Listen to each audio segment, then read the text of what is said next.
volta ao segundo bloco do programa Estação Saúde. Como anunciei no primeiro bloco, o nosso assunto hoje do segundo bloco é a deshospitalização. Uma palavra um pouco complicada de falar, mas um tema super interessante para você entender, porque isso aqui vai ser assunto também para o futuro todo. E quem está aqui conosco hoje é o Dr. Arnaldo Viegas, que ele é o médico geriatra, é o nosso consultor na área de geriatria. Dr. Arnaldo, seja bem-vindo ao programa Estação Saúde e as suas considerações iniciais ao nosso público. Muito obrigado ao convite do programa Estação Saúde, a TV Márcia, e a todos os telespectadores que nos assistem. Nós estamos aqui para falar sobre home care ou deshospitalização. Ok. Para nós que fazemos o programa Estação Saúde, a TV Márcia e o grupo Alex Filho, é um prazer tê-lo conosco. Pois é, olha só, ele foi vítima de câncer na laringe. Estou falando do ex-presidente Lula. Ele esteve, inclusive, se tratando em casa. O atendimento hospitalar em domicílio, conhecido como home care.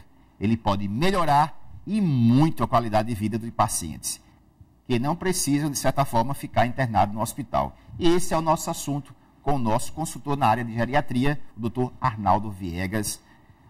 Doutor, finalmente, é seguro mesmo? Ora, se o ex-presidente tinha toda essa estrutura, aí você fala, não, mas que é o ex-presidente. Mas não é bem assim, não. João Pessoa hoje, por exemplo, nós temos vários casos, várias home care hoje em andamento aqui, não só em João Pessoa, como também em Campina Grande. Isso. Doutor, é seguro fazer um tratamento de saúde fora do hospital?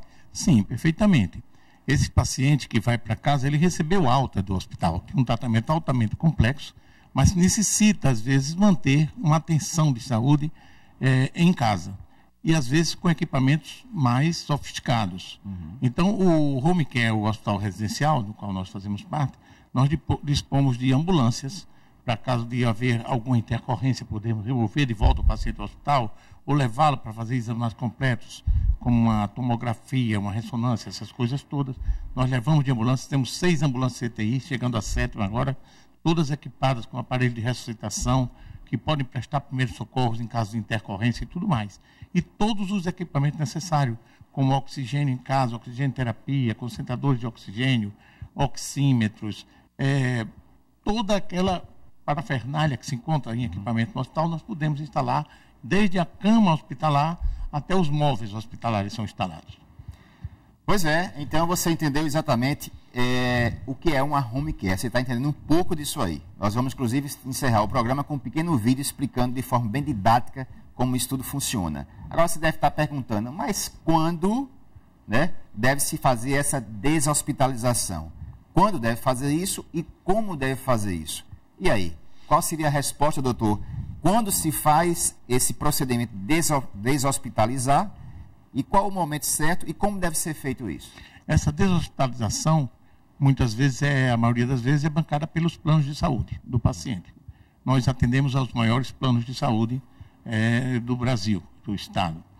Então, o médico daria alta, o médico responsável no hospital daria alta, porque esse paciente não mais teria uma necessidade de internação hospitalar, mesmo porque nós sabemos que hoje os hospitais estão superlotados. Às vezes o paciente chega no hospital com urgência e passa 3, 4 dias num PA, numa maca, até ser vagar um apartamento ou uma vaga de CTI. Isso nós enfrentamos todos os dias.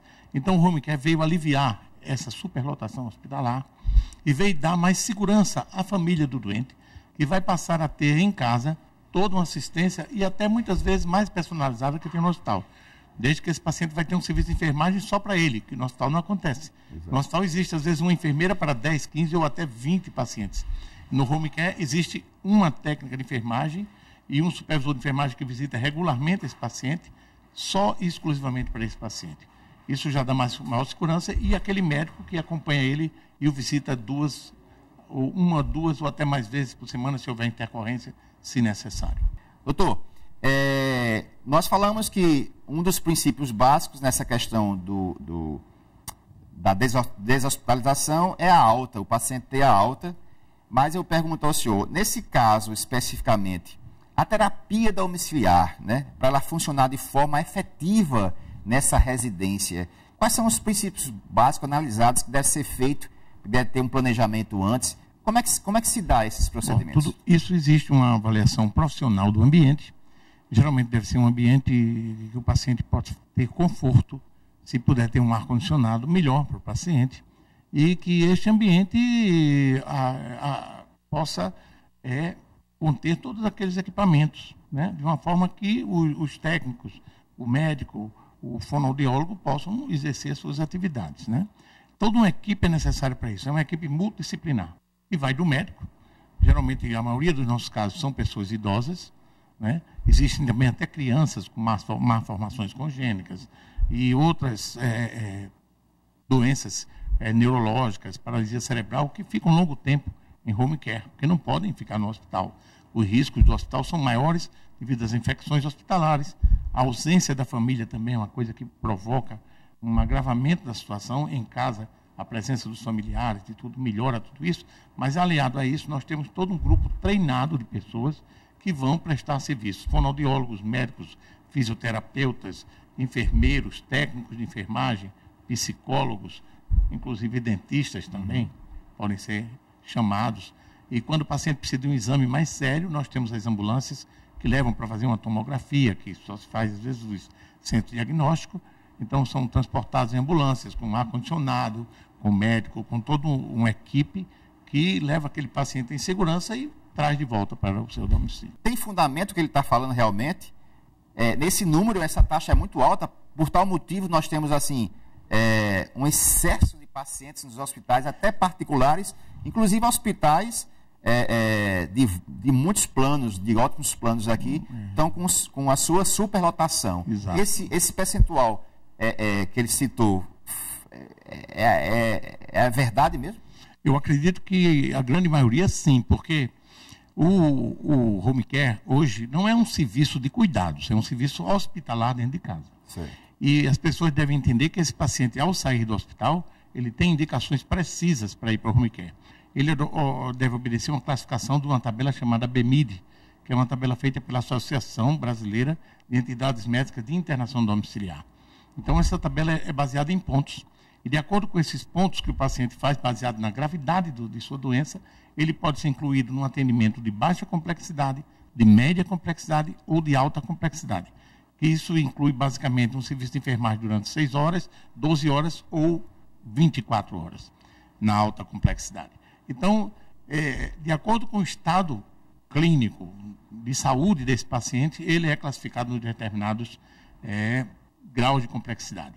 Mas existem pacientes que saem do hospital e não precisam do home care, têm alta normalmente, não é? E não são elegíveis para home care. Os elegíveis para home care passam por uma avaliação e são constantemente avaliados, e nós buscamos dar alta a esse paciente. O paciente não vai ficar eternamente no home care, sim, embora que alguns pacientes, por terem lesões neurológicas graves, até crianças também, possam permanecer até meses, até anos em home care. E às vezes até o desfecho final. Mas não é comum. O home care é um serviço para substituir o hospital em casa, com todo o conforto do lar, com assistência dos familiares, com menos riscos de infecção e com equipamentos similares ao que tem no hospital. Como eu já disse antes, né? Toda aquela parafernália de equipamentos, oxigênio, oxímetro, monitores, bombas de infusão, tudo isso nós instalamos na casa do paciente, serviço de ambulância, de remoção, tudo isso. E pessoas treinadas. Porém, não é um serviço para o paciente permanecer a vida inteira no home care. Nós temos muita dificuldade de dar alta a esses pacientes, porque a família, depois que você está no home care, ela se sente muito confortável, não é? Com todos aqueles profissionais cuidando do seu familiar, do seu ente querido, e elas não querem abandonar o home care. Muitas vezes o paciente não tem mais perfil, e nós damos alta, e o paciente às vezes entra com ações judiciais contra os planos, para que prorroguem essas altas. Isso pode causar, às vezes, prejuízos muito grandes aos planos. Os planos estão hoje, nós sabemos, tanto quanto sufocados. Exato. E as decisões judiciais dos magistrados são sempre em favor desses pacientes, como às vezes não pode deixar de ser, mas devia ser bem mais avaliada, né? A todos vocês, uma boa semana. Estaremos de volta aqui com mais um consultor na área de saúde. A todos vocês, uma boa semana. Se der tempinho, se tiver tempo, ele coloca o vídeo. Se não, infelizmente, na próxima semana eu volto com vocês. Boa semana a todos.